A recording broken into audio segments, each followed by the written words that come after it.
Please note I'm not doing reversals when I'm looking at the deck. Uh, for this deck, I often don't. It just kind of depends. Um, I'm not really feeling it today. Uh, this card here on the bottom of the deck is Hearthfire, which is represented by the Eight of Wands. Eight of Wands is a lot of communication coming in. It's a lot of passion. This is associated with the heart chakra. So this has to do with issues that might be pertaining to the hearth or heart chakra, right? It has to do with love, self-love, love for others. But again, the communication of that as well. The hearth fire symbolically is everything that the family revolves around. So this is issues of family, most likely. That can be your chosen partner. That can be your kids. That can be your ancestors. In fact, we start off with this first here, which is the ancestor. The ancestor is the one who leads you back into the wisdom of the traditions, the ancients, those predecessors, those who came before you. The ancestor is wise.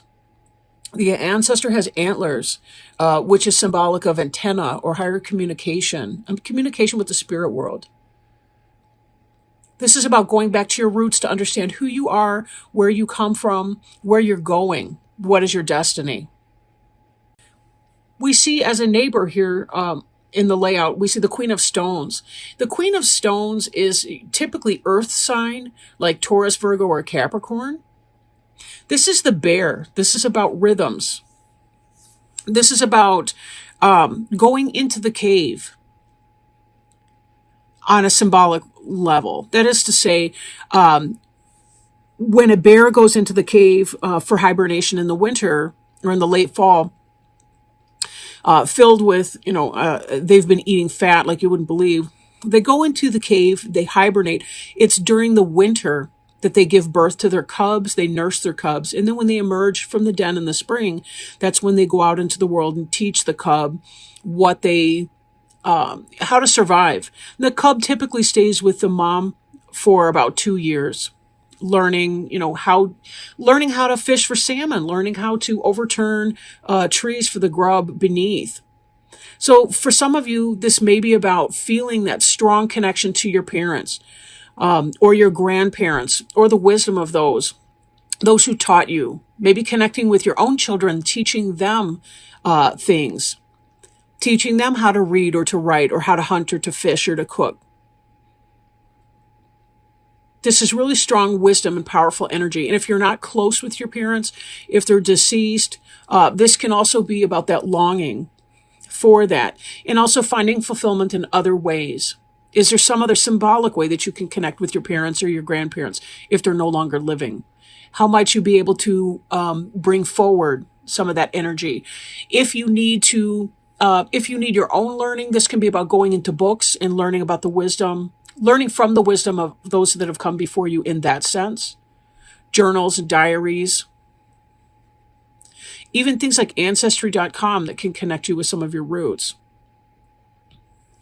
Now, this other card here is also a card of family. Page of Stones is about laying the foundation for earth issues, manifestation on a earth plane.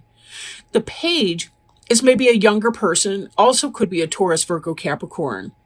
But this is about nesting and protection of the home. The wren is a small bird compared to a lot of the other birds, but it can be very, very fierce when defending the nest from invaders and so on. So this has to do with that, again, that protection of family, love of family, bringing forward that energy, natural cycles and rhythms, things that you would do at an age-appropriate time. There's things you do with your 8-year-old that you may not do with your 2-year-old, but you can lay the groundwork with the 2-year-old. Example, camp craft or counting, or sports and games like that. Anything that you do to pass on your wisdom to the next generation or to receive wisdom from the generation that came before you, and being very protective of that. So for a lot of you, again, just like we saw with the Hearthfire, this is about love of family, caring for your family, lots of passion. We do see Thanksgiving coming up, so this has a lot to do with it as well. You'll notice with our bear over here, there's these bones of whatever it's been eating. some kind of a carcass. And then the rest that comes before that. I mean, I can't help but think of Thanksgiving, how people pig out on Thanksgiving and then they pass out. You pig out, you pass out. Maybe you watch a football game if you can get an eye open. So a lot of us are going to be coming together with our families for traditional celebrations and feast. Happy times. These are very happy times for most of you. Now, the sun could be a Leo, potentially. The sun is the planetary ruler for the horoscope sign of Leo. But this is really just the happiest card in the deck. And this has a lot to do with that, right? Now, for some of you too, it can involve some kind of a clearance. And the sun can be about the illumination that comes when you clear away the things that are toxic. Example, toxic thinking. Maybe for some of you, you've been thinking in some kind of a way and you have a dawning awareness, a realization, perhaps in connecting with a family member. You're able to understand some situation or some person in your family better. You're able to clear the air with someone, drawing on ancient wisdom or the wisdom from your parents or your forebears. And that can lead to great happiness and joy, clearing out the shadows so that you can feel happy and connected again. At the center of the reading, we have the Justice card, right? Our Justice card is associated with Libra and with the sign of Venus. Justice is, we recently had a Venus retrograde, which had a lot to do with going within and getting right with our yin energy. And, men and women, masculine and feminine, they all have a yin side and a yang side as well. It's just to what degree, how we balance that, and we find balance with our partners in that energy as well. But justice has to do with coming to right conclusions in right mind. Understanding something, being right about something, or having a happy legal issue that's resolved.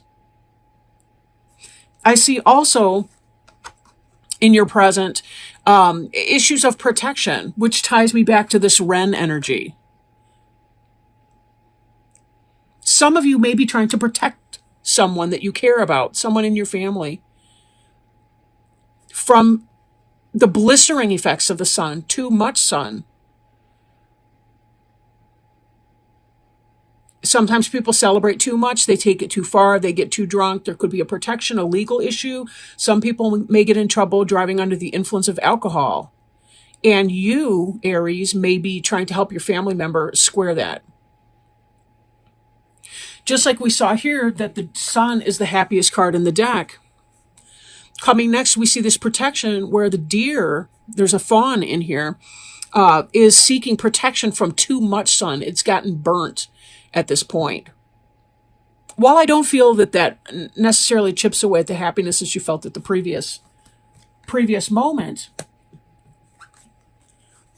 when I tie these two together, it could be that there is some kind of a legal thing and you're trying to protect someone you love from that. Example, driving under the influence. Maybe they get caught up in legal trouble because of it. Too much partying, too much fun. This could be something that is coming to bear, literally, figuratively, metaphorically, because it's their time. You can only drive under the influence so many times before you get caught. It's fate in that way. Now, some people are better at getting away with it than others, but whatever. So possible legal issues, and you're trying to do some kind of protection for that. For some of you, for this clearance, it could be that you're setting boundaries with people that are taking it to an extreme and saying that you don't want to, you're done with it.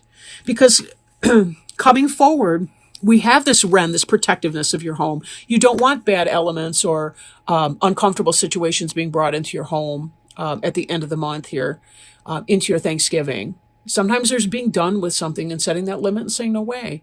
This is the world tree. That's about completion of a major cycle. So for some of you, you have found some clarity, some connection with your ancestral roots. Again, I'm thinking around the holiday of Thanksgiving, but you may not celebrate that. Whether you do or not, this still is a time of year. The fall is just that time of year where we go inside of ourselves and we try to understand what we've been doing in the masculine parts of the year. Once we hit that autumnal equinox, we're kind of going within into more of a yin energy. It's more internal. It's more reflective. It's more introspective. It's less active and more inactive. But there still is activity that goes on underneath the soil. But until we get to that kind of spring equinox where we see that the sun has won out over the moon cycle, and that's just earth science. You think about it, right? The days are the shortest now from the autumnal equinox until the spring equinox. That's how we see it. We have less light and more night, and that's going to flip come spring. But until then, we're kind of in that feminine, dark of the moon type energy. This is all just about playing out cycles. The world tree is completion of a cycle, but so is our Queen of Stones, the bear. There is, however, a happy thread in here. The Three of Cups is about joy and celebration. 3 of the 4 elements are represented here. Although I could say if you've ever seen a sandhill crane dancing, they are absolutely beautiful. I had the privilege of seeing some in February when I was hiking around a lake with my dog. Absolutely beautiful.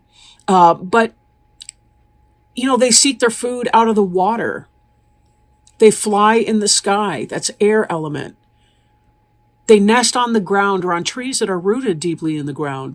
So that's earth element. So they bring all of these different elements together into their lives, and they manage to sustain their lives through doing multiple things, multiple ways. It's really a great symbol of balance. They got these big bird bodies on these skinny little stork legs, you know.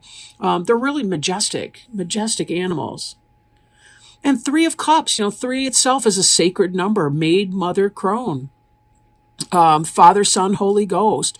It's a sacred number. It's about 2 people who come together and they give birth to a third.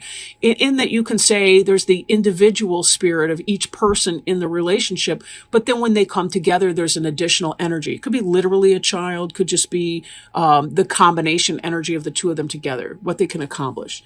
Kind of the elements, you know, the sum of the elements is more than the there's a saying for that I can't think of right now. Something about it's more than the sum of its parts. It's kind of that.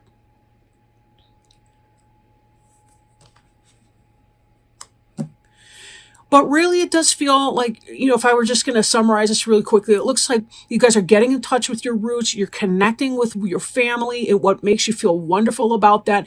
You're celebrating the seasons and the cycles that we're experiencing right now. You're finding a lot of joy. You're clearing away unhealthy patterns, and you're spiraling to a higher level of evolution in yourself and your understanding for good times, for spiritual satisfaction.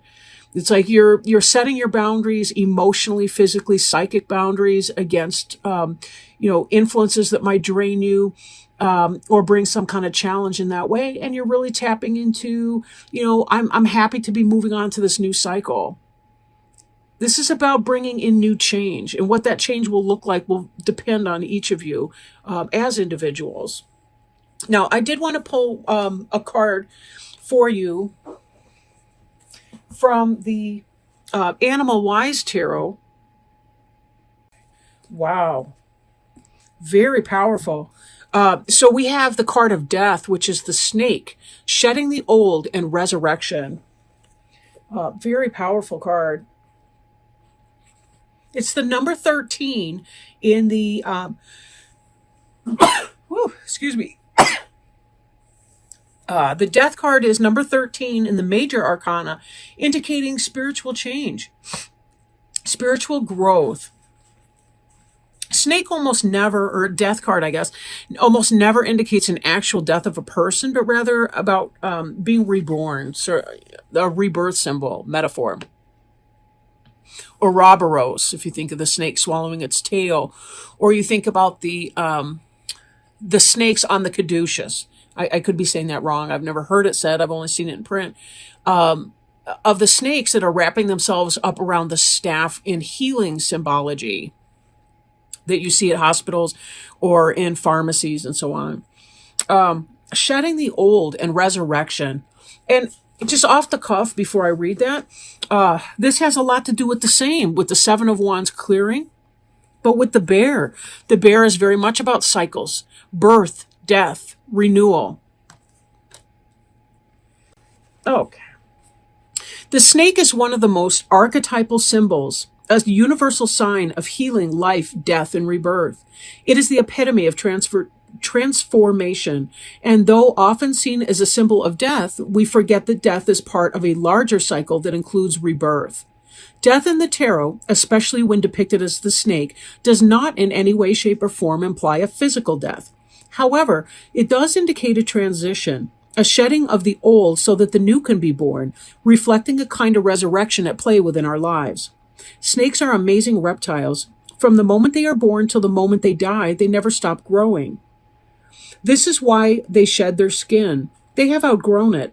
The snake's shedding of its skin reminds us that periodically we must shed what no longer fits or suits us. This cycle of death and rebirth, reflected in the shedding of the skin, is often symbolized by the Ouroboros, the ancient image of a snake swallowing its own tail, the symbol of the eternal cycle. Before snakes shed their skin, the eyes cloud over, giving the snake a trance-like appearance. To ancient shamans, this indicated the ability of the snake to move between the realms of the living and the dead. When snake appears in our lives, it often reflects opening to new realms and awakening spirit contact. Like the snake, these new realms and new spirit contacts often first raise their heads up during dreams.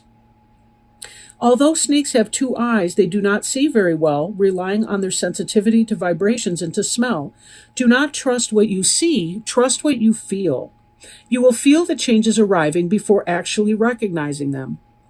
Snakes are also symbols of change and healing. They have speed and agility, so when snake comes into our life, the changes and transitions occur quickly and soon are recognized. Release any fears and do not resist the changes because they bring with them new expressions of creativity, wisdom, and strength. When snake appears, we will find opportunities for shedding the old and resurrecting some part of our life. Some questions to ask. Are we needing to make changes but aren't for some reason? Are we trying to force change too quickly? Are we hanging on to and not releasing what is no longer beneficial for us? Are we ignoring opportunities to heal our life? Yes. Are we hanging on to and not releasing what is no longer beneficial for us? Right? Clearance. Trying to force change too quickly. Again, this speaks to these cycles that we have up here that we're seeing. Cycles of change. They come whether we want them or not. It's about recognizing when our opportunity is upon us, when our door opens, not forcing the issue and not resisting it either, but merely sidestepping into our opportunity once it presents itself. Having a healthy relationship between what we can control and what we can't control.